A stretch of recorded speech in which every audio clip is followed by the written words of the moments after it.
नमस्कार दोस्तों, स्वागत करता हूं मैं ताज केयर इंस्टीट्यूट के इस महत्वपूर्ण प्रश्नों की श्रृंखला में। आज मैं आपके लिए लेकर आया हूं मॉडल पेपर नंबर 5 हिंदी का, मॉडल पेपर नंबर 4 क्षमा कीजिएगा, चौथा paper, model paper number 4 Hindi व्याकरण। हिंदी व्याकरण से जुड़े हुए आपके सिलेबस के पूरे पाठ्यक्रम, पूरे जो पाठ्यक्रम के जो टॉपिक है उन सभी टॉपिकों से संबंधित में विभिन्न महत्वपूर्ण प्रश्न यहाँ पर लेकर आया। ध्यान दीजिएगा, यहाँ पर आ रहा है प्रश्न नंबर 1। प्रश्न नंबर 1, अंतर्निहित। अंतर्निहित शब्द, अंतर्निहित शब्द, अंतर्निहित शब्द का सही संधि विच्छेद होगा। अंतर्निहित शब्द का सही संधि विच्छेद क्या होगा? ध्यान दीजिएगा, ये जो संधि विच्छेद पूछ रहा है यह है आपकी विसर्ग संधि। ये कौन सी संधि है? विसर्ग संधि। तो आप इसका संधि विच्छेद हो जाएगा अंतःधन-निहित। इसका संधि विच्छेद क्या हो जाएगा? अंतःधन-निहित। ध्यान दीजिएगा, नियम क्या है? यदि अंतः पुनः प्रातः के बाद कोई भी सघोष वर्ण आता है, नियम क्या है? यदि अंतः पुनः प्रातः के बाद कोई भी सघोष वर्ण आता है तो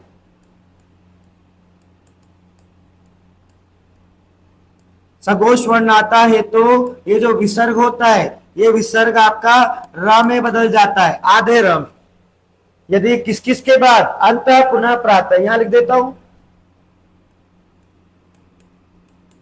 अंतः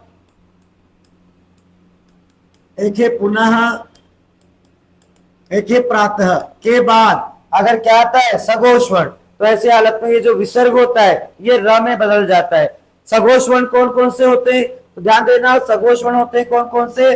प्रत्येक वर्ग का तीसरा, चौथा व पांचवा वर्ण। प्रत्येक वर्ग का तीसरा, चौथा व पांचवा वर्ण। आप जानते हैं व्यंजन वर्णमाला में 5 वर्ग होते हैं, क, च, ट, त, प। तो उन 5 वर्गों के कौन से तीसरे, चौथे व पांचवें वर्ण सघोष होते हैं। इसके अलावा य, र, ल, व, ह और सभी स्वर, और सभी स्वर क्या होते हैं? आपके सघोष होते हैं। तो अगर अंतः पुनः प्रातः के बाद कोई भी सघोष वर्ण आता है तो विसर्ग जो है वो आधे र में बदल जाता है। यहां देखिएगा, आपका शब्द क्या है? अंतः। शब्द है यहां पर अंतः।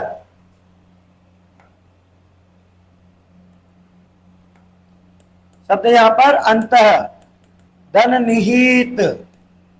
अंतः धन निहित। तो आप देख रहे हैं यहां पर अंतः आ गया और अंतः के बाद क्या आ रहा है? न। अब आप देख लीजिए, न, त, थ, द, ध, न, पांचवा वर्ण है, यानी कि पांचवा वर्ण यानी कि सघोष हो गया। तो ऐसे हालत में ये जो विसर्ग है ये आधे र में बदल जाएगा। ये विसर्ग किस में बदल जाएगा? आधे र में। ये आधा र आने वाले पूर्ण वर्ण पर चढ़ जाएगा। तो शब्द क्या बन जाएगा यहाँ पर? अंतर्निहित। शब्द बन जाएगा यहाँ पर अंतर्निहित। और देखिएगा, और बताया तो मैं आपको इसी तरह के उदाहरण। अंतःधन जातीय, अंतःधन जातीय। अब आप देखिएगा, अंतः के बाद क्या आ गया? ज, और ज गिन लीजिए कौन सा है? च वर्ग का है। च, छ, ज हो गया तीसरा, यानी हो गया सघोष। तो ऐसे हालत में ये जो विसर्ग है ये किस में बदलेगा? आधे र में। तो यहां शब्द क्या बनेगा आपका? अंतर जातीय। और देख लीजिए, अंतः धन आत्मा। शब्द है अंतः धन आत्मा। तब आप देखिए यहां पर अंतः के बाद फिर आ गया, यानी सघोष हो गया। ये स्वर है, यहां पर आ रहा है तो स्वर है। तो ऐसे हालत में आप देखिए ये विसर्ग किस में जाएगा? ये विसर्ग जाएगा आधे र में। अब आधा र इस आ से मिलकर पूरा हो जाएगा। आधा र जो वो इस आ से मिलकर क्या हो जाएगा? पूरा। यहाँ शब्द क्या बना? अंतर आत्मा। अब ऐसे बोलते हैं आप अंतः धन अंग। अंतः धन अंग। तो अभी यहाँ पर फिर आ गया स्वर। तो ऐसे हालत में ये जो विसर्ग है ये किस में जाएगा? आधे र में। अब इस आ से मिलकर पूरा होगा ये आधा र। तो ऐसे हालत में ये मात्रा लेकर आया है साथ में, ये लेकर आ रहा है साथ में अनुस्वार, साथ में लेकर आ रहा है ये अनुस्वार। तो शब्द बन जाएगा अंतरंग। शब्द क्या बन जाएगा? अंतरंग। फिर आप जैसे बोलते हैं आप अंतः धन यामी। शब्द है अंतः धन यामी। तो अब आप अंतः के बाद यहाँ पर आ गया ये रहा सघोष वर्ण होता है यह। तो ऐसे हालत में ये विसर्ग किस में जाएगा? ये विसर्ग जाएगा आपके आधे र में। शब्द क्या बनेगा यहाँ पर? अंतर्यामी, अंतरराष्ट्रीय, अंतर्यामी, ऐसे कई सारे शब्द इस नियम से बनते हैं। तो अंतर्निहित शब्द का सही संधि विच्छेद क्या हो जाएगा? अंतः धन निहित। किस नियम से बन रहा है ये?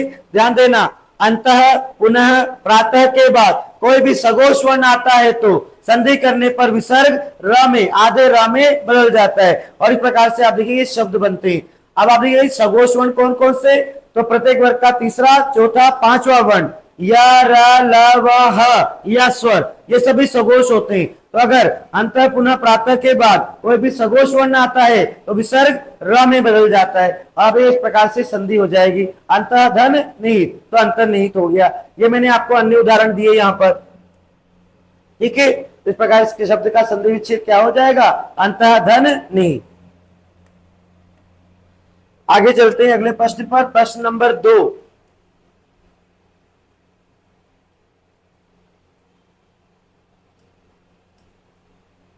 महर्षि, महर्षि में कौन सी संधि है? ध्यान दीजिएगा, महर्षि शब्द में है गुण संधि।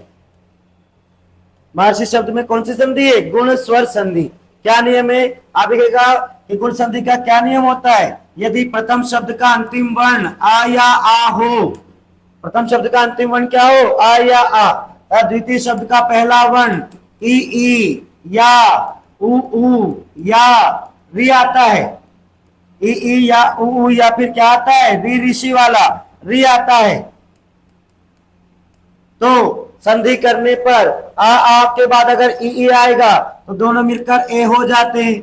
आ के बाद अगर उ आएगा तो दोनों मिलकर ओ बन जाएंगे, और आ के बाद यदि री आता है तो दोनों मिलकर अर हो जाते हैं।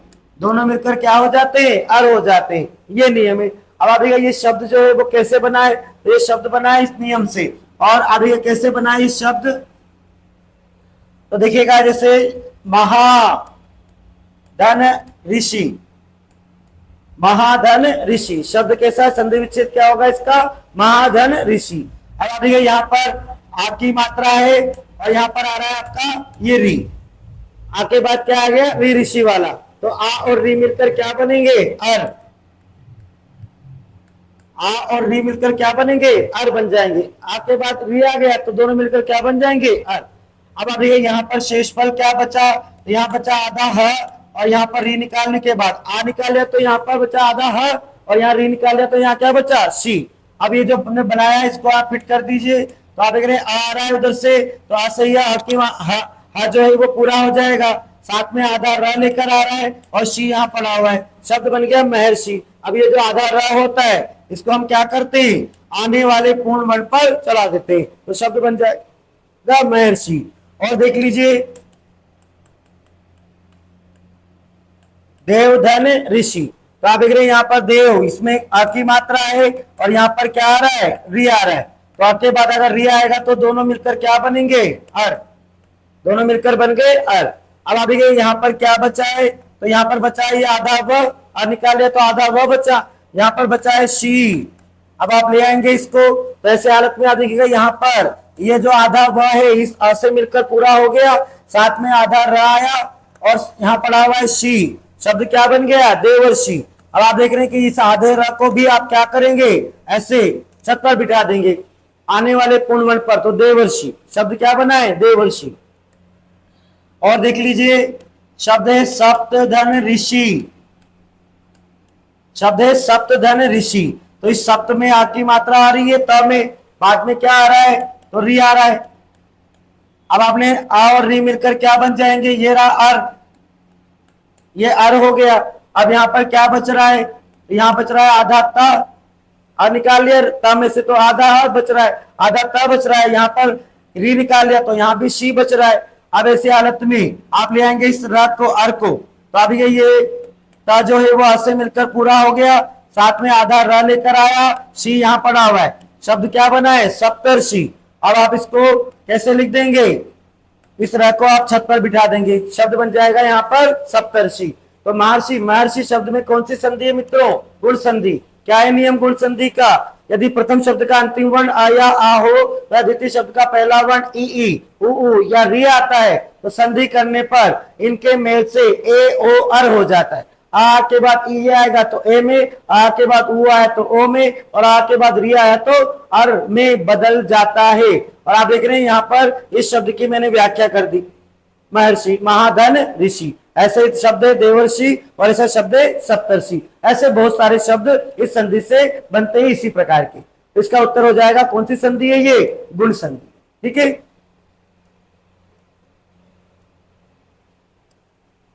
प्रश्न नंबर 3, मनोदशा। मनोदशा शब्द में कौन सी संधि है? ध्यान दीजिएगा, ये भी है विसर्ग संधि। कौन सी संधि है ये? विसर्ग, ये विसर्ग संधि। कौन सा नियम है यहां पर? ध्यान दीजिएगा, यदि प्रथम शब्द का अंतिम वर्ण आ या आ हो और विसर्ग संधि है तो प्रथम शब्द के अंतिम वर्ण के बाद विसर्ग आएगा ही आएगा। तो प्रथम शब्द का अंतिम वर्ण क्या हो? आ या आ, तथा द्वितीय शब्द का पहला वर्ण कोई भी सघोष वर्ण आ जाए। द्वितीय शब्द का पहला वर्ण कोई भी सघोष वर्ण आ जाए। अब सघोष वर्ण कौन से होते हैं बताया था पहले प्रश्न में, किसी भी वर्ग का तीसरा, चौथा, पांचवा वर्ण या रा, ला, व, ह, या कोई भी स्वर हो, वो सारे क्या है? सघोष। तो ऐसे हालत में अगर आ के बाद कोई भी सघोष वर्ण आता है तो ये जो विसर्ग होता है ये ओ में बदल जाता है। ये किसमें बदल जाता है? ओ में। सिंगल मात्रा वाला, एक मात्रा वाला ओ से ओखली में बदल जाता है। अब आप देखो ये शब्द क्या है, कैसे बनाए ये? तो मनः धन दशा, ये शब्द बनाए कैसे? मनः धन दशा। आप देख रहे हैं मना में आ की मात्रा है और बाद में आ रहा है द। अब द आप देख लीजिए व्यंजन वर्णमाला में कौन से क्रम में आता है? ता, था, द है यानी सघोष है। तो ऐसे हालत में ये विसर्ग किस में जाएगा? ये जाएगा ओ में, और यहाँ शब्द क्या बन जाएगा? मनोदशा। और देख लीजिए ऐसे कई सारे शब्द हैं, मनः धन विज्ञान शब्द है, मनः धन विज्ञान। तो अब यहाँ पर व आ रहा है, अब देखिएगा अब व है सघोष वर्ण में, तीसरा, चौथा, पांचवा, य, र, ल, व, ह, व है व। ऐसे हालत में ये भी सघोष हो गया। तो अब ये विसर्ग किस में जाएगा? ओ में जाएगा। तो यहाँ शब्द क्या बनेगा? मनोविज्ञान। और देख लीजिए मनः धन ज, देख लीजिए कौन सा है? आपके बाद क्या आ गया? ज, च, छ, ज हो गया तीसरा, यानी ये भी सघोष हो गया। तो यहाँ पर शब्द क्या बनेगा? मनोज। और देखिएगा सरह धन ज, अब आ के बाद आ गया ज वापस, तो आ गया ये विसर्ग किस में जाएगा? ओ में जाएगा, सघोष आ गया ज। और देख लीजिए यशः धन धरा, शब्द है यशः धन धरा। तो आके बाद ध आ रहा है, देख लीजिए कौन सा है? त, थ, द, ध हो गया चौथा, यानी सघोष हो गया। क्या बन जाएगा शब्द? यशोधरा शब्द बन जाएगा यहाँ पर यशोधरा। फिर देखिएगा मनः धन योग, यह आ गया, यह है।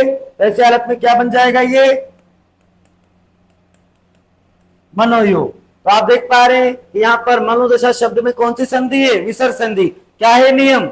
यदि आ या आ के बाद कोई भी सघोष वर्ण आए, अब सघोष वर्ण कौन सा है? तो किसी भी वर्ग का तीसरा, चौथा, पांचवा वर्ण या लवह या स्वर हो तो ये विसर्ग जो है वो ओ में बदल जाता है।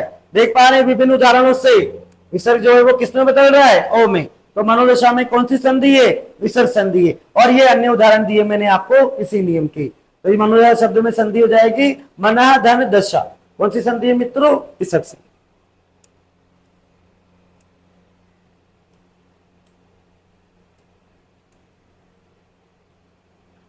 प्रश्न नंबर 4,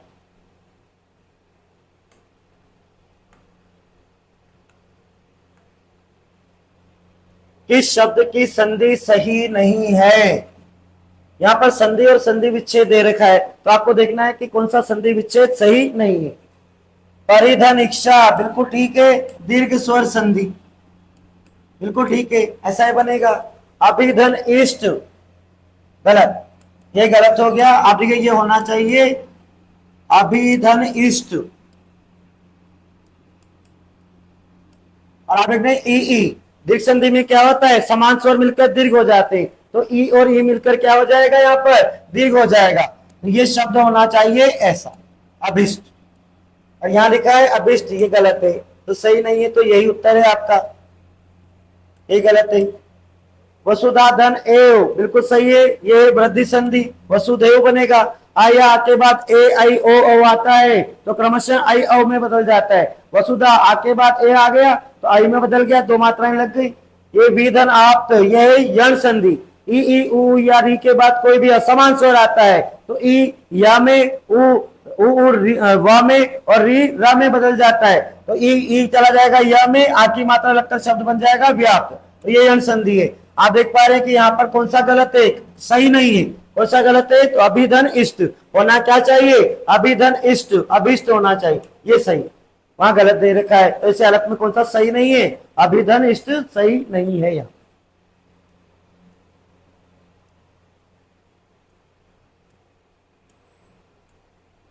प्रश्न नंबर 5, निम्नलिखित में से किस शब्द का संधि विच्छेद सही है। अब यहाँ पर आपको ढूंढना है सही है, कौन सा सही है। अब यह बोधन उक्त भावुक नहीं बनेगा, ये बनेगा कैसे, ये बनेगा बोधन उक अयादि संधि से। कौन सी संधि से बनेगा, अयादि स्वर संधि से। अभिधन शेक गलत, ये बनेगा अभिधन शेक, ये व्यंजन संधि है। फिर मनः धन रंजन, मनः धन, मनः विसर्ग, ये भी गलत है यहाँ पर, इसको क्या होना चाहिए, मनः धन रंजन होना चाहिए। बताया था पहला नियम, ये विसर्ग संधि है, ये भी गलत है। लेकिन आप भानु धन उदय, ये दीर्घ संधि है, उ मिलकर बड़ा उ हो गए, बिल्कुल ठीक है। छोटा उर बड़ा उ, छोटा उर और छोटा उ मिलकर क्या हो जाएगा, बड़ा उ, तो भानुदय सही है। कौन सी सही है, तो ये सही है, बाकी ये तीनों क्या है गलत। यहाँ पर होना चाहिए बहुधन उक भावुक बनेगा अयादि स्वर संधि के अनुसार। अभिषेक, अभिधन शेक, अभिषेक बनेगा व्यंजन संधि के अनुसार। मनाधन रंजन होना चाहिए, मनोरंजन नहीं, मनाधन रंजन विसर्ग संधि है, ये तीनों गलत है। सही कौन सा है आपका, भानुधन उदय। कौन सी संधि है, तो ये है दीर्घ स्वर संधि। दीर्घ स्वर संधि के अनुसार छोटा ऊ और छोटा ऊ मिलकर बड़ा ऊ हो जाएंगे, तो ये दीर्घ संधि हो गई, ये सही है। बाकी तीनों ही क्या है यहाँ पर गलत।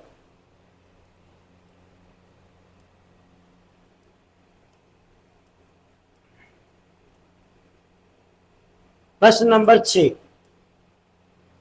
आप बीती, आप बीती शब्द, आप बीती शब्द में समास है, आप बीती शब्द में समास है। ध्यान दीजिए, आप बीती समास विग्रह कीजिए, इसका विस्तार कीजिए। समस्त पद है, सामासिक पद दिया है, आप बीती, इसका विस्तार कीजिए। बताइए कैसे लिखेंगे इसको, आप पर बीती कैसे लिखेंगे। समास विग्रह क्या होगा, आप बीती का मतलब आप बीती सुनाओ, यानी आप पर बीती हुई कहानी सुनाओ, तो आप बीती यानी आप पर बीती। और आप देख रहे हैं कि जहां पर भी आप देखिएगा कि कर्ता कारक और संबोधन कारक को छोड़कर शेष 6 कारकों की विभक्ति चिन्हों का लोप हो जाता है, वहां पर तत्पुरुष समास होता है। अब आप बीती का समास विग्रह क्या होगा, आप पर बीती। तो बताइए यहां पर आप पर बीती, आप पर बीती, तो अब आप देख रहे हैं कि आप पर बीती यानी बीती जो है उसका स्थान पूछ रहा है, आप पर बीती। और पर किसका कारक का कारक चिन्ह है, अधिकरण कारक, इसका है अधिकरण कारक। तो यहां पर अगर इसका पूरा नाम पूछे ये हो जाएगा अधिकरण तत्पुरुष समास। कौन सा समास हो जाएगा ये, अधिकरण तत्पुरुष समास। तो जहां पर भी ध्यान देना, अधिकरण कारक होता कहां है, क्रिया होने का स्थान और समय बताता है। तो ऐसे हालत में आप पर बीती, बीती किस पर है, आप पर, स्थान बता रहा है, तो अधिकरण तत्पुरुष समास है, यहां तत्पुरुष दे रखा है। अभी ऐसे कई सारे उदाहरण और भी होते हैं। सिर दर्द, बताइए सिर दर्द, सिर दर्द का क्या हो जाएगा, सिर में दर्द, दर्द कहां है, स्थान बता रहा है, सिर में दर्द, अधिकरण तत्पुरुष समास। घुड़सवार, घुड़सवार, बताओ सवार किस पर है, घुड़ पर, यानी घोड़े पर सवार है। तो बताइए सवार होने का स्थान क्या है, घोड़े पर, अधिकरण तत्पुरुष समास। आप बोलते हैं गृह प्रवेश, क्या बोलते हैं, गृह प्रवेश। तो गृह प्रवेश कहाँ कर रहे हो, घर में, स्थान बता रहा है, गृह में प्रवेश, अधिकरण तत्पुरुष समास। तो अब ये जहां पर भी कर्ता कारक और संबोधन कारक को छोड़कर शेष 6 कारकों की विभक्ति चिन्हों का लोप हो जाता है, वहीं पर कौन सा कारक होता है आपका, तत्पुरुष समास। और ध्यान रखना तत्पुरुष समास में द्वितीय पद प्रधान होता है। तो आप बीती में आप पर बीती, बताइए कौन सा समास है, अधिकरण तत्पुरुष समास। यहां दे रखा है तत्पुरुष समास, तो इसका उत्तर हो जाएगा तत्पुरुष समास। अधिकरण तत्पुरुष, सिर दर्द, सिर में दर्द, घुड़सवार, घोड़े पर सवार, गृह प्रवेश, घर में प्रवेश, तो ये सब क्या है आपके तत्पुरुष समास। और तत्पुरुष का भी कौन सा भेद है, अधिकरण तत्पुरुष समास।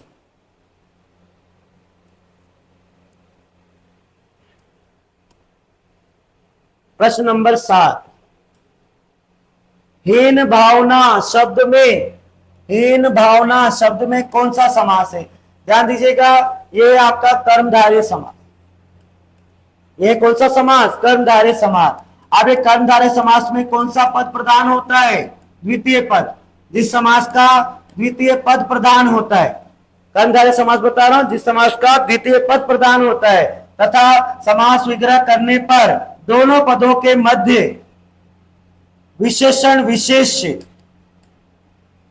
दोनों पदों के मध्य विशेषण विशेष्य या उपमान उपमेय संबंध पाया जाता है। उपमान उपमेय संबंध या विशेषण विशेष संबंध पाया जाता है, तो वहां पर ही होता है आपका कर्मधारय समास।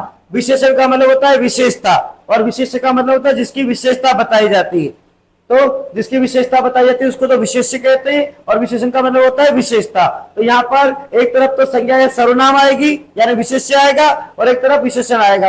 अब उपमान और उपमेय भी क्या होते हैं, जिसको उपमा दी जाती है उसको उपमेय कहते हैं, जिसकी तुलना की जाती है, जिसकी समानता बताई जाती है उसको उपमेय कहते हैं, और जिससे बताई जाती है उसको उपमान कहते हैं। तो जो विशेषता है उसे ही उपमान कहेंगे, और उसे हम विशेषण भी कह सकते हैं, और जिसकी विशेषता बताते हैं उसको विशेष्य कहते हैं, और इसको ही हम यहाँ पर उपमेय कह सकते हैं। तो अब यहाँ पर लिखा है हीन भावना। भावना कैसी है, हीन है भावना जो, हीन है भावना जो, भावना में हो जाएगा आपका भाववाचक संज्ञा, और वो कैसी है, हीन है या नीची। तो ये हो जाएगा आपका कौन सा समास, कर्मधारय समास। अभी यहाँ पर देख लीजिए सरल से कठिन की ओर, सुपुत्र। अब पुत्र की विशेषता के वो सु है यानी अच्छा है, अच्छा पुत्र, तो अच्छा तो विशेषण, और पुत्र विशेष संज्ञा। आप बोलते हैं कुपुत्र, आप बोलते हैं कुपुत्र, कु यानी बुरा, बुरा पुत्र, तो बुरा पुत्र हो जाएगा। आप बोलते हैं यहां पर, अभी आप बोलते हैं नीलकमल, नीलकमल, नील यानी नीला, कमल यानी कमल, तो कमल तो हो गया विशेष्य और नीला हो गया उसकी विशेषता, तो नीलकमल, तो नीला है कमल जो, कर्मधारय समास। आप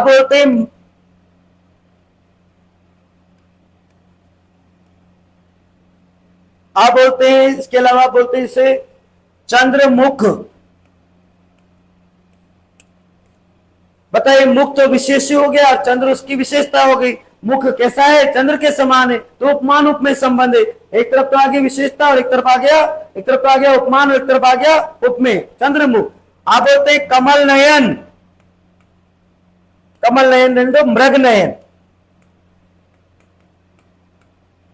मृग नयन, नयन कैसे है, मृग के समान है। तो ऐसे हालत में आप देखिए एक तरफ तो क्या आएगा, विशेषता आएगी, और एक तरफ आएगा विशेष्य यानी संज्ञा या सर्वनाम। तो जहां पर भी ऐसा संबंध दिखाई दे आपको, वहीं पर कौन सा समास होता है, कर्मधारय समास। जिस समास का द्वितीय पद प्रधान होता है तथा दोनों पदों के मध्य विशेषण विशेष्य या उपमान उपमेय संबंध पाया जाता है, वहीं पर होता है आपका कौन सा समास, कर्मधारय समास। तो हीन भावना में कौन सा समास है, कर्मधारय समास है। इस प्रकार इसका उत्तर हो जाएगा कर्मधारय समास।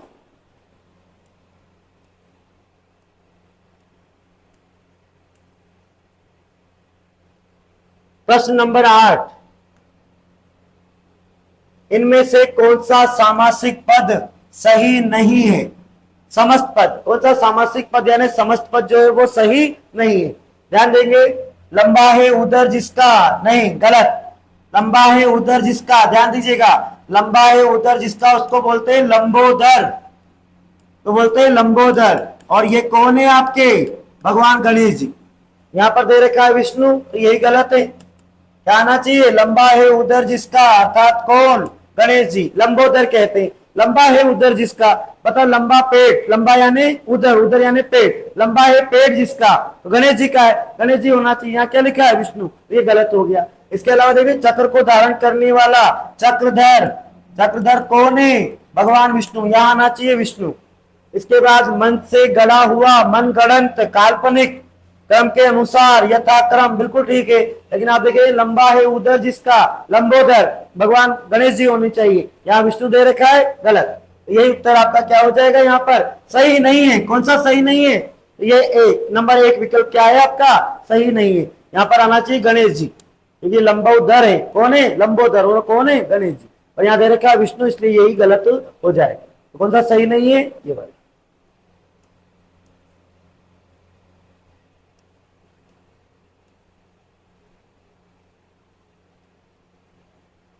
प्रश्न नंबर 9, निम्नलिखित में से किस उपसर्ग के जुड़ने से जय शब्द का अर्थ विपरीत हो जाता है? जय का मतलब होता है विजय, जय, जीत, कहते हैं ना विक्ट्री। तो अब ये जय, जय शब्द में कौन सा उपसर्ग जुड़ेगा कि ये शब्द जो है विपरीत हो जाएगा, विलोम हो जाएगा, यानी हार हो जाएगा। तो अब ये अभिजय नहीं, दुराजय नहीं, विजय नहीं, विजय तो विजय जय रहेगा, लेकिन पराजय। अब ये जय शब्द में कौन सा उपसर्ग जुड़ेगा? पराधन जय, तो क्या बनेगा? पराजय। और ये पराजय का मतलब क्या है? हार। तो जय का मतलब जीत, और पराजय का मतलब क्या हो जाएगा? हार। तो जय शब्द में कौन सा उपसर्ग जुड़ जाएगा? तो ये पराजय हो जाएगा, यानी हार हो जाएगा, तो परा हो जाएगा, पराजय। जैसे उल्टा का उल्टा हो जाएगा पराजय।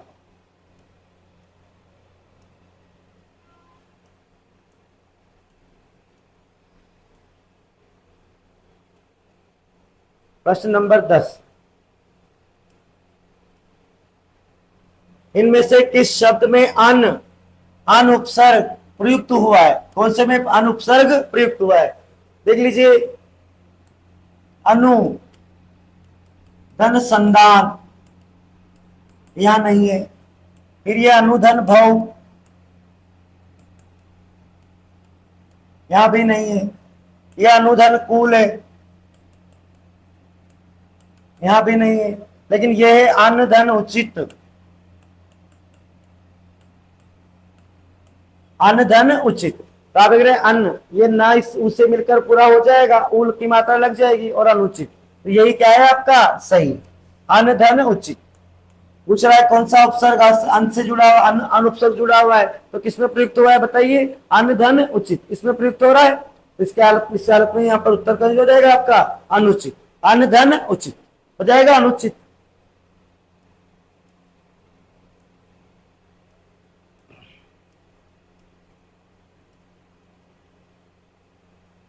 किस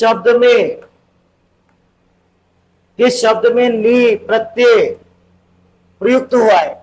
नी प्रत्यय जो है वो प्रयुक्त हुआ है। देख लीजिए यहां पर क्या है? नाना, नाना धन ई, स्त्रीवाचक प्रत्यय है ई, तो यहां पर ई प्रत्यय। यहां पर है जवान, धन ई, जवानी। यहां पर है मोर, धन नी, स्त्रीवाचक, मोर धन नी, ये रहा उत्तर, ये रहा आपका मोरनी। नी प्रत्यय का प्रयुक्त हुआ है, तो मोर धन नी इसमें हुआ है। यहां पर है चीन, धन ई, तो आपका प्रत्यय कौन सा पूछ रहा है? ये नी, किसमें हुआ है बताइए? मोर धन नी। ऐसे होता है शेर धन नी, तो शेरनी हो जाएगा। चोर धन नी, चोरनी हो जाएगा। इसके बाद चोरनी, मोरनी, शेरनी, देवर नहीं होगा, देवर आनी प्रत्यय, जेठानी, जेठ आनी प्रत्यय। तो आप देख रहे हैं यहाँ पर मोरनी शब्द में कौन सा प्रत्यय लगा हुआ है? नी प्रत्यय लगा हुआ है। और प्रश्न क्या पूछा है? नी प्रत्यय का प्रयोग किसमें हुआ है? तो इस मोरनी शब्द में हुआ है। अब नाना में ई लगा है, जवान में भी ई लगा है, और चीन में भी बड़ा ई लगा है, लेकिन यहाँ मोर में क्या लगा है? नी प्रत्यय। यही आपका उत्तर यहाँ पर सही हो जाएगा। मोरनी शब्द में कौन सा प्रत्यय है मित्रों? नी प्रत्यय। प्रश्न नंबर 12,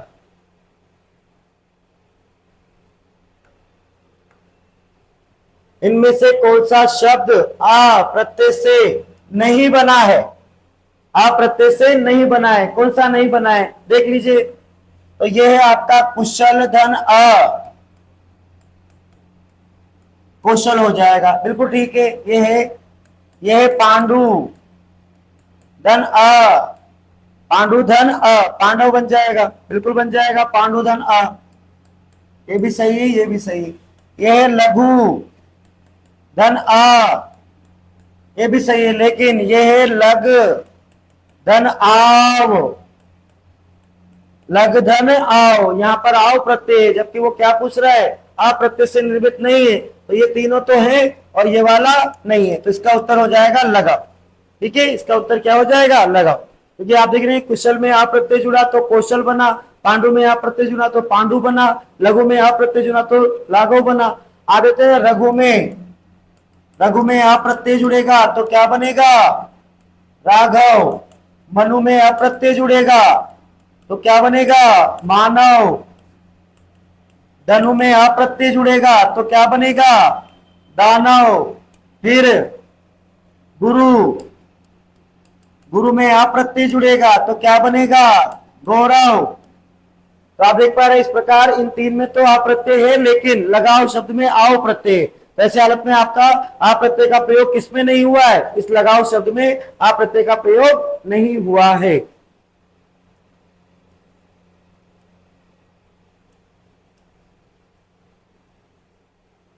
प्रश्न नंबर 13,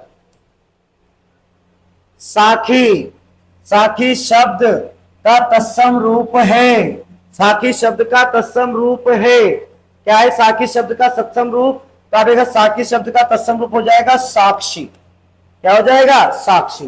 ध्यान देना, ये कुछ वर्ण होते हैं जिसमें एक तो है क्षत्रिय वाला, एक है त्र, एक है ज्ञ से ज्ञान, एक है श्रीमान वाला श्र, एक है आपका ये विसर्ग, एक है आपका ये द्वि, एक है आपका षटकोण वाला, एक हो जाएगा आपका ये रेप ऊपर वाला, एक हो जाएगा री ऋषि वाला। 1 2 3 4 5 6 7 8 9। तो अब ये 9 वर्ण किसी भी शब्द में आते हैं तो वो हमेशा तत्सम ही होता है। क्या होता है, तत्सम ही। और ध्यान दीजिएगा, यहाँ पर लिखा है साखी शब्द, तो ध्यान रखना ये जो ख शब्द होता है, ख ये श से ही बनता है, श क्षत्रिय वाले से। अगर ख है तो उसकी जगह आप तत्सम रूप में क्या लिख देंगे, श। अब ऐसे कई सारे उदाहरण, एक तो आपको ये दिख ही रहा है, साक्षी का साखी हो गया। ऐसे आप देखिएगा, एक होता है क्षेत्र का हो गया खेत, त्र को ता लिख देंगे और श को ख लिख दिया। इसके अलावा आप लिखते हैं जैसे अक्षी को बोलेंगे आंख, ख। फिर एक होता है क्षत्रिय को बोलेंगे खत्री। तो ध्यान रखना, ख क्षत्रिय वाले का प्रयोग यहां पर तत्वों के रूप में किस प्रकार करेंगे, ख के रूप में। तो साकी शब्द का तत्सम रूप क्या हो जाएगा, साक्षी। क्या हो जाएगा, साक्षी।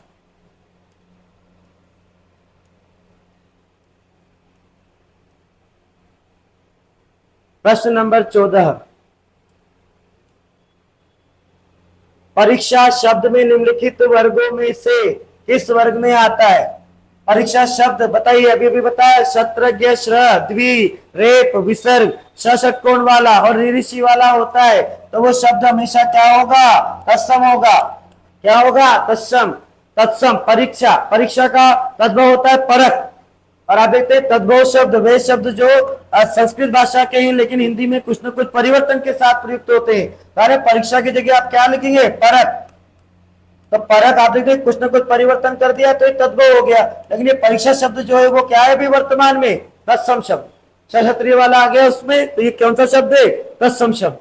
ध्यान रखना, ये बहुत काम आने वाली चीजें हैं, छोटी छोटी चीजें लेकिन बहुत काम आती है उत्तर तक पहुंचने में। ये कहां तक रटोगे, कितने शब्दों को रट लोगे आप।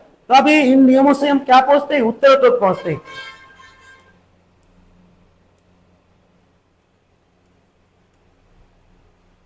प्रश्न नंबर 15, पवन का पर्यायवाची, पवन हवा, समीर, का पर्यायवाची नहीं है। कौन सा नहीं है?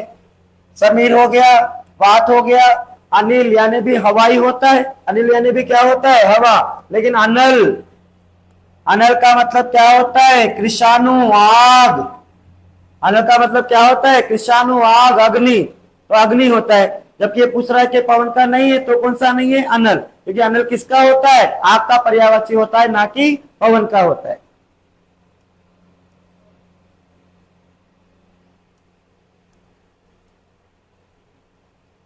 प्रश्न नंबर 16, कुसुम, कुसुम शाम को घर गई, घर गई, इस वाक्य में कौन सा काल है? ध्यान दीजिएगा, वाक्य पढ़िए दोबारा।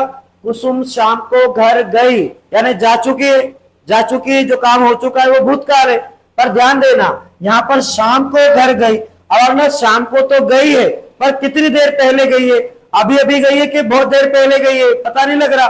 तो ऐसे हालत में क्रिया का वह रूप जिससे हमें ये ज्ञात हो कि क्रिया सामान्य रूप से भूतकाल में, बीते हुए समय में हुई है, किंतु कब हुई है इसका पता नहीं लगे।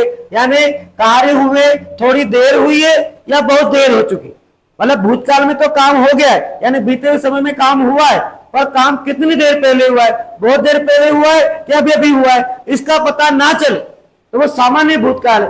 कुसुम शाम को घर गई, जा चुकी है, वाक्य से पता लग रहा है कि जा चुकी है, लेकिन गई कब है इसका पता नहीं लग रहा, सामान्य भूतकाल है। आगे क्या? पिताजी, पिताजी ने खाना खाया, खाना खा चुके हैं पर पता नहीं लग रहा कब खाया। पिताजी ने खाना खाया। अविनाश ने गाना गाया, अविनाश ने गाना गाया, बताओ गा चुका है, लेकिन कब गाया? भगवान जाने कब गाया, पता नहीं लग रहा। भूतकाल की तो बात है, पर पता नहीं लग रहा भूतकाल में कितनी देर पहले, बहुत देर पहले या अभी अभी, पता नहीं लग रहा इस वाक्य से। राम बाजार गया, जा चुका है, राम बाजार गया। पता ही आप देख रहे हैं इन वाक्यों को, भूतकाल तो है पर भूतकाल में कितनी देर हुई है इस कार्य को हुए? भूत यानी बीता हुआ समय, भूतकाल का मतलब क्या है? बीता हुआ समय। तो कार्य तो हो चुका है पर कार्य हुआ कब है? अभी अभी हुआ है कि बहुत देर पहले हुआ? इसका पता नहीं लग रहा। तो ऐसे हालत में कौन सा काल है आपका? सामान्य भूतकाल। कौन सा काल है? सामान्य भूतकाल। आप ये विकल्प देख लीजिए, आसन भूत। तो अगर आसन का मतलब होता है पास या निकट, तो ऐसे हालत में क्रिया का वह रूप जिससे उसके बीते हुए समय में आसन यानी नजदीक ही, अभी अभी होने का बोध हो, तो वो हो जाएगा आसन भूतकाल। पिताजी ने खाना खाया है लग जाएगा, तो आसन हो गया। कौन सा हो गया? आसन। फिर पूर्ण भूतकाल, तो पूर्ण भूतकाल क्रिया का वह रूप जिससे उसके भूतकाल में यानी बीते हुए समय में बहुत देर पहले होने का बोध हो, पूर्ण भूतकाल हो जाएगा। यहां पर लग जाएगा था, थे, थी। पिताजी ने खाना खाया था, पूर्ण भूत हो गया। और संदिग्ध भूत, ऐसा वाक्य, ऐसी क्रिया जिसमें भूतकाल में होने वाली क्रिया पर संदेह हो, भूतकाल में कार्य हुआ होगा उस पर क्या हो? संदेह हो, वो संदिग्ध भूत है। पिताजी ने खाना खाया होगा, खाया होगा, पता नहीं खाया कि नहीं खाया, संदिग्ध भूत है। पर यहाँ पर ये कौन सा है? कुसुम शाम को बाजार गई, सामान्य भूतकाल है।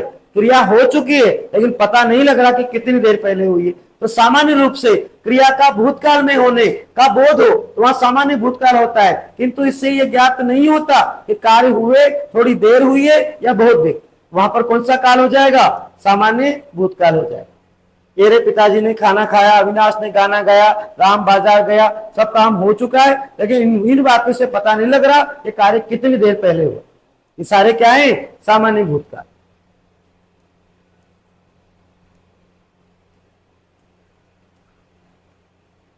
प्रश्न नंबर 17,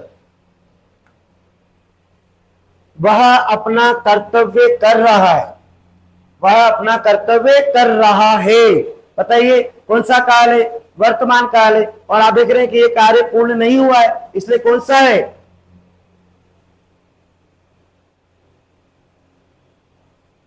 वह अपना कार्य कर रहा है। तो आप देखिएगा, कर रहा है तो ये भविष्य काल भी नहीं है, भूतकाल भी नहीं है, और करता है और कर रहा है तो ये तात्कालिक वर्तमान काल है।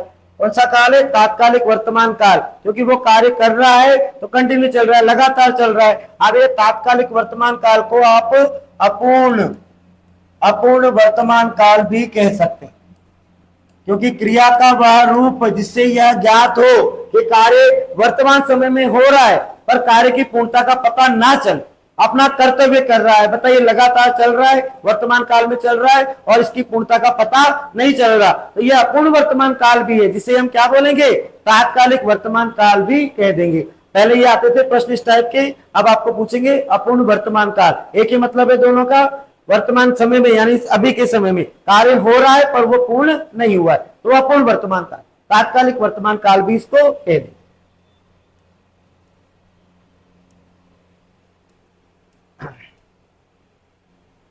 प्रश्न नंबर 18,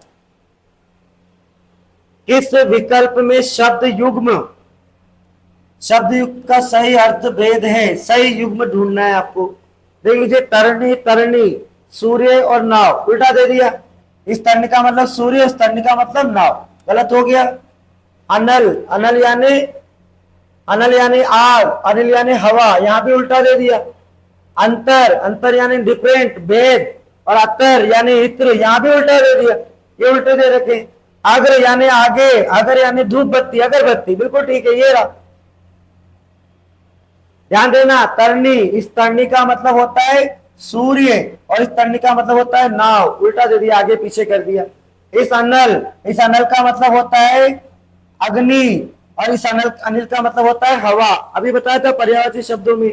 इस अंतर का मतलब होता है भेद और इस अतर का मतलब होता है इत्र, यहाँ भी उल्टा दे दिया इन्होंने। यहाँ पर दे रखा अगर, तो अगर का मतलब आगे और अगर यानी धूप बत्ती, बिल्कुल ठीक है, शब्द युग्म सही है, सही पूछ रहा है, तो ये नीचे वाला विकल्प ही यहाँ पर सही है। ध्यान रखना, छोटी की मात्रा है तो वो है सूर्य, बड़ी की मात्रा है तरणी में तो वो है नाव। उसके बाद अनल का मतलब आप जानते हैं अग्नि और अनिल का मतलब होता है हवा, उल्टे दे रखे।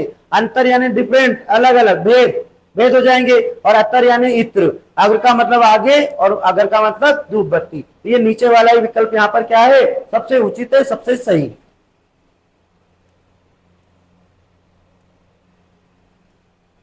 प्रश्न नंबर 19,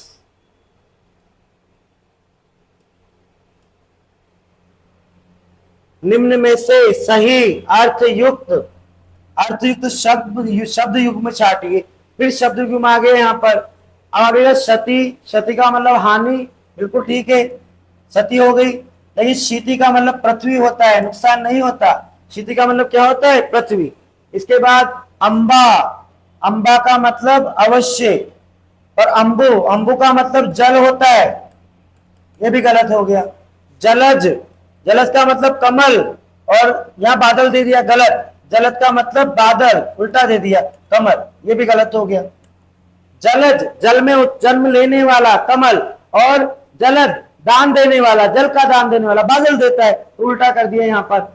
ग्रंथि का गांठ और ग्रंथ का पुस्तक, ये रहा सही उत्तर हो गया आपका कौन सा, ग्रंथि यानी गांठ होता है और ग्रंथ यानी क्या होता है, पुस्तक, बुक। तो इस प्रकार आपको पूछ रहा है सही युग्म कौन सा है, तो ये वाला है सही, ठीक है। आगे आ रहा है प्रश्न नंबर 20,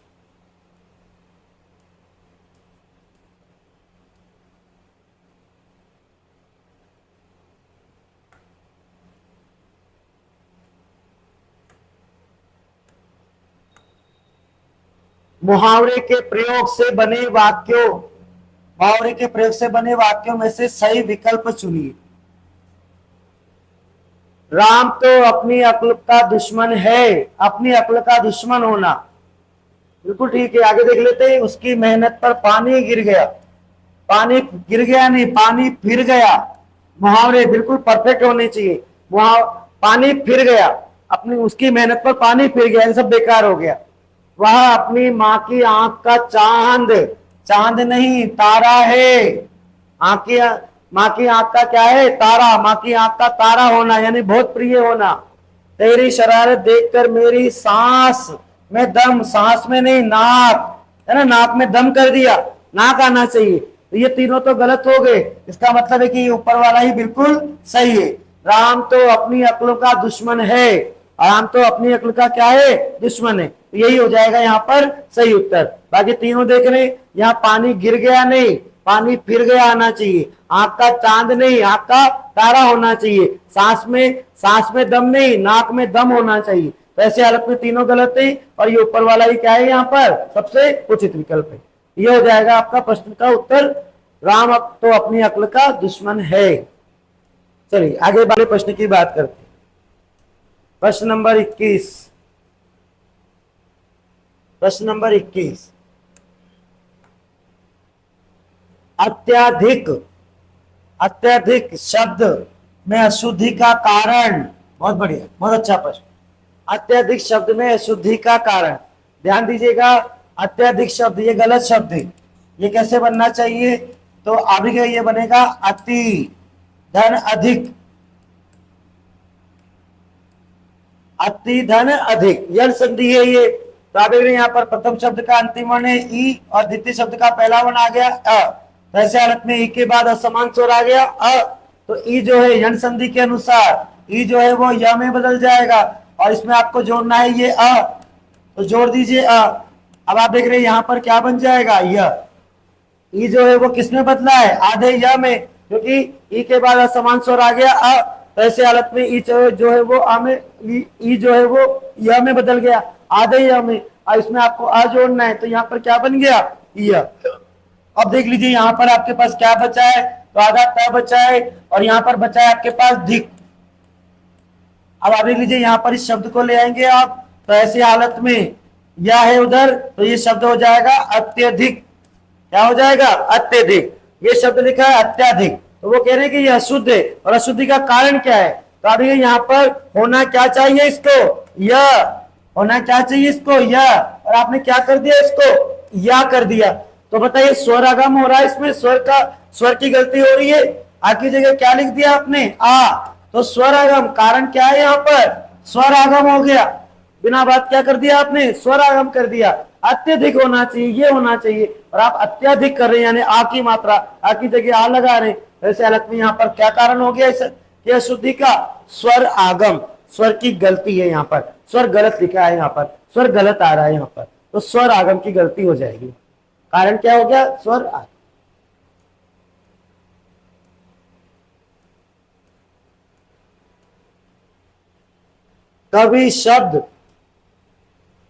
कवि शब्द में कौन सी संज्ञा है? संज्ञा से जुड़े हुए प्रश्न आ रहे हैं। अब एक कवि, बताइए कवि, कवि के कितने इस संसार में कवि? बोलो, मैं बोला कवि कविताएं करते हैं, तो बताइए कौन से कवि की बात कर रहा हूं? कवि जाति की बात कर रहा हूं। किसकी बात कर रहा हूं? कवि जाति की बात कर रहा हूं। तो वह शब्द जो व्यक्ति, वस्तु या स्थान की संपूर्ण जाति का बोध कराती है, उसे हम जातिवाचक संज्ञा बोलते हैं। उसे हम क्या बोलते हैं? जातिवाचक संज्ञा। तो बताइए जातिवाचक संज्ञा का मतलब कवि शब्द, बोलो कवि बोलते हैं, कौन सा कवि याद आया? कवि की जाति याद आ रही है, ये कौन सा शब्द है? जातिवाचक संज्ञा है। आप जानते हैं संज्ञा, तो ये कवि शब्द क्या है? जातिवाचक संज्ञा। ऐसे आप बोले, कुछ भी बोले, शिक्षक, बताइए कौन से शिक्षक की बात कर रहे हैं? बहुत सारे शिक्षक हो गए। अभी आप बोले, कुछ भी बोले, पेन, पुस्तक, किसकी बात कर रहे हो? किस पुस्तक की बात कर रहे हो? पर्वत, नदी, गाय, घोड़ा, गांव, नगर, राज्य, देश, फल फूल आदि। बताइए किसकी बात कर रहे? इस संपूर्ण जाति को बता रहा है शब्द जातिवाचक संज्ञा। कवि शब्द में क्या है? जातिवाचक संज्ञा है। क्यों है? क्योंकि ये कवियों की जाति का बोध करा रहा है। वह संज्ञा जो किसी व्यक्ति, वस्तु या स्थान की संपूर्ण जाति का बोध कराती है, उसे हम क्या बोलते हैं? जातिवाचक संज्ञा। तो कवि अनेक, कवि जाति का बोध करा रहा है, ये तो कौन सी संज्ञा है इसमें? जातिवाचक संज्ञा।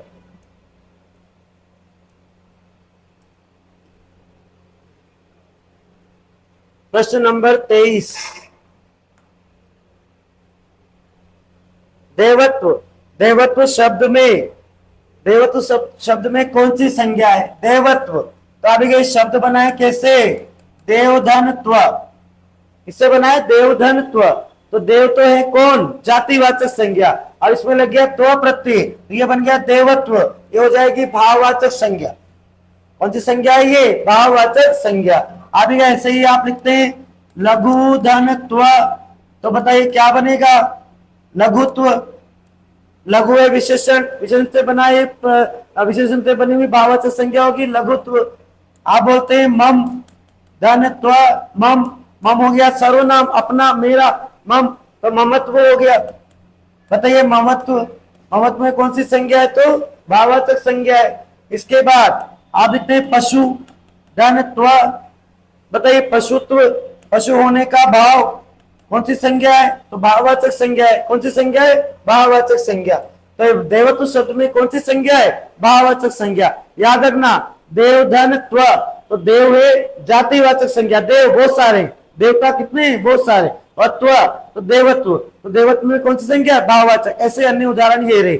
लघु विशेषण है उसमें त्व जुड़ा तो लघुत्व बना भाववाचक संज्ञा। मम सर्वनाम है, त्व जुड़ा तो ममत्व बना भाववाचक संज्ञा बनी। पशु जातिवाचक संज्ञा, त्व प्रत्यय जुड़ा पशुत्व बना भाववाचक संज्ञा है। तो ये कौन सी संज्ञा है मित्रों? भाववाचक संज्ञा। संज्ञा हो जाएगी भाववाचक संज्ञा।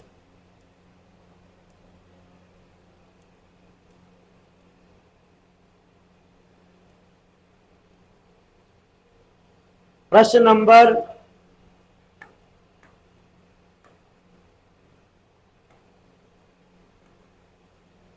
24, कल मेरा जन्मदिन है, इस वाक्य में सर्वनाम ढूंढकर लिखिए।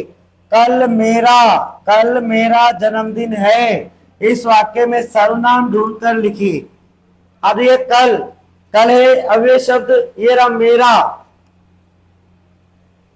मेरा,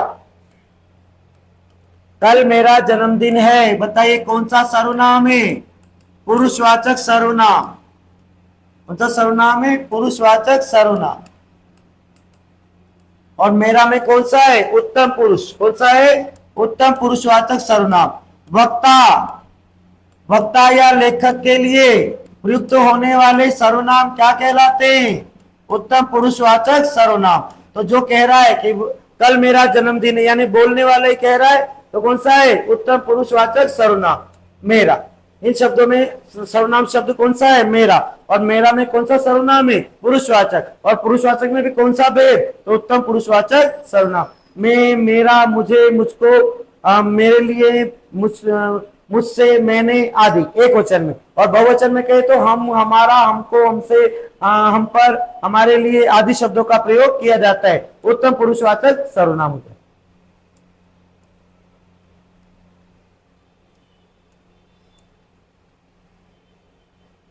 प्रश्न नंबर 25, ठीक सर्वनाम को चुनकर खाली जगह भरिए। ठीक सर्वनाम को चुनकर खाली जगह भरिए। हमेशा सच बोलिए, बोलिए, बोलिएगा, बोलिए।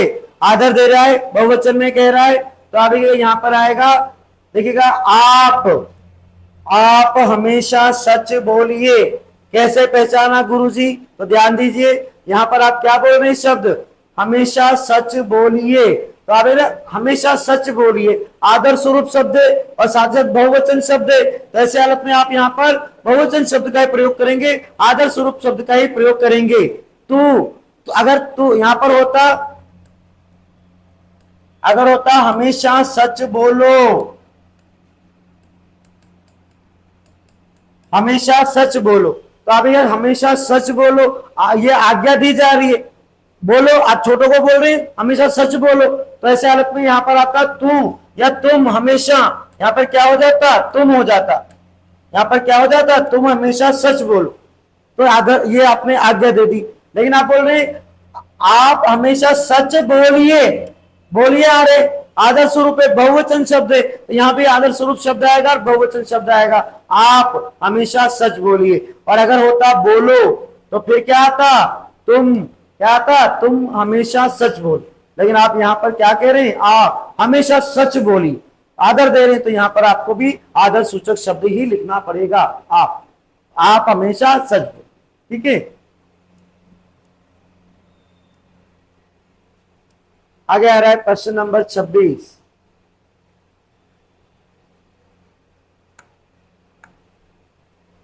ध्यान दीजिएगा, संज्ञा शब्द से बना विशेषण है। वह शब्द जो संज्ञा है सर्वनाम की विशेषता बताता है उसे विशेषण कहते हैं। अब आप देखिएगा यहाँ पर जो शब्द दिए हैं उसमें से आपको देखना है कौन सा शब्द संज्ञा से बना हुआ विशेषण। तो अब ये मूल शब्द निकालेंगे। तो अब ये यहाँ पर मूल शब्द हो जाएगा चाल, चल। मूल शब्द क्या है? चल। तो चल क्या है? क्रिया का मूल शब्द है, धातु है। क्या है ये? धातु। फिर हसोड़, मूल शब्द क्या है? हस। हस भी क्या है? आपकी क्रिया, धातु है। उसके बाद मूल शब्द क्या है? भुलक्कड़। भुलक्कड़ शब्द में मूल शब्द है भूल। तो बताइए भूल भी क्या है? क्रिया, भूलना क्रिया है। लेकिन यहां देख रहे हैं आत्मिक, तो ये आत्मिक शब्द में मूल शब्द क्या है? आत्मा। आत्मा धन इक। और आप देख रहे हैं आत्मा में क्या है? संज्ञा।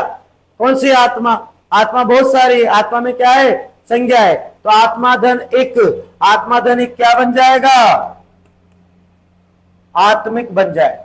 आत्मा धन इक क्या बन जाएगा? आत्मिक बन जाएगा। तो यहाँ पर आत्मा ये है आपका कौन सा शब्द? संज्ञा शब्द। बाकी तीनों क्या है? क्रिया शब्द से। क्रिया शब्द से बने हुए आप देखिएगा ये विशेषण, चालू, हसोड़ या भुलक्कड़। लेकिन आत्मिक, आत्मिक किससे बना है? आत्मा धन इक से। तो आत्मा, आत्मा क्या है? संज्ञा है। कौन सी संज्ञा है? तो जातिवाचक संज्ञा।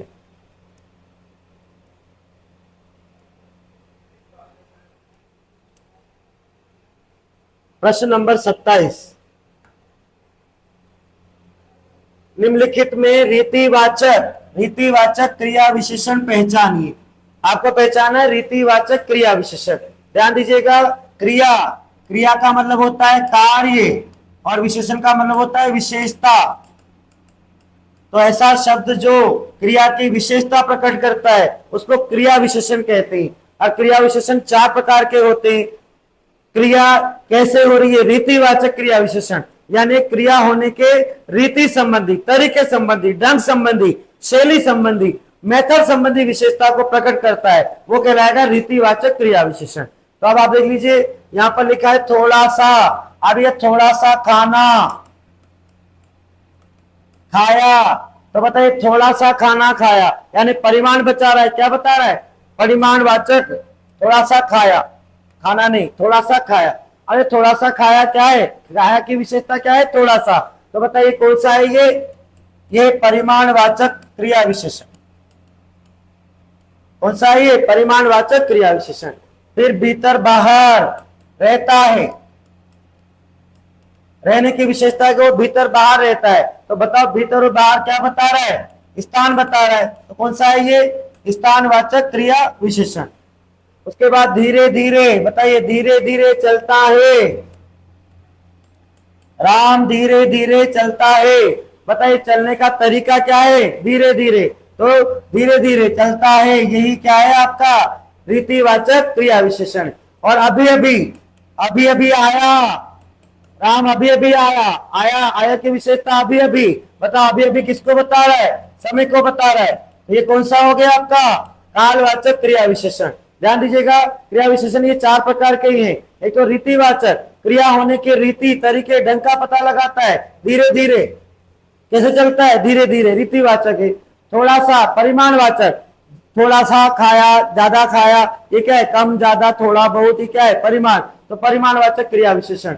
भीतर बाहर, बताइए भीतर बाहर रहता है, स्थान बता रहा है कहाँ रहता है? तो भीतर या बाहर, तो स्थानवाचक क्रिया विशेषण। और अभी अभी आया है, यानी समय की बात कर रहा है, तो कालवाचक क्रिया विशेषण। और धीरे धीरे में कौन सा है? रीतिवाचक क्रिया विशेषण। तो ये 4 प्रकार के क्रिया विशेषण है।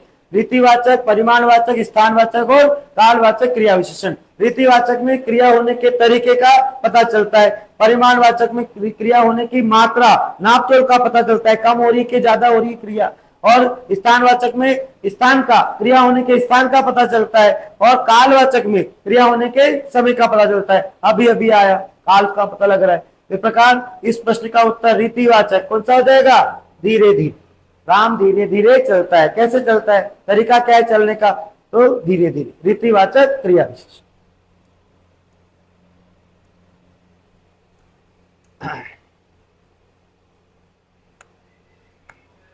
प्रश्न नंबर 28, मूक। मूक का विलोम क्या है? मूक का मतलब क्या होता है? जो बिल्कुल नहीं बोलता है। मूक का मतलब क्या होता है? जो बिल्कुल नहीं बोलता है। अल्पभाषी, जो कम बोलता है, जो कम बोलता हो, अल्प बोलता हो, अल्प यानी कम, कम बोलता हो। वाचाल, जो अधिक बोलता हो, जो क्या करता हो, अधिक बोलता हो, वाचाल हो जाएगा। और मृदुभाषी, जो मीठा बोलता हो, मृदु बोलता हो, जो कैसे बोलता हो, मीठा बोलता हो, मृदुभाषी।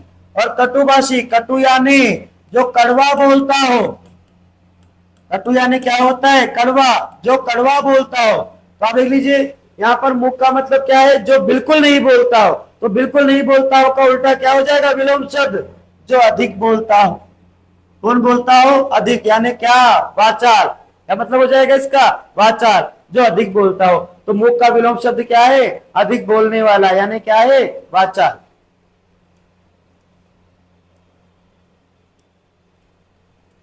प्रश्न नंबर 29, जो कम खर्च करता हो, इस वाक्य के लिए एक शब्द, एकल शब्द पूछ रहा है। ध्यान दीजिएगा, कंजूस, कंजूस तो ऐसा है जो खर्च ही नहीं करता है, बहुत कम खर्च करता है। लोभी, जो लालची है, जिसको लालच है, लोभ है। मितव्ययी, क्या है शब्द, मितव्ययी, मित यानी कम, मित यानी क्या होता है, कम, और व्यय यानी खर्च। तो जो कम खर्च करता है, क्या पूछ रहा है, जो कम खर्च करता है, तो कौन है ये, मितव्ययी। मित यानी कम और व्यय यानी खर्च। जो कम खर्च करता है वो कौन है, मितव्ययी। वो कौन कहलाएगा, मितव्ययी कहलाएगा।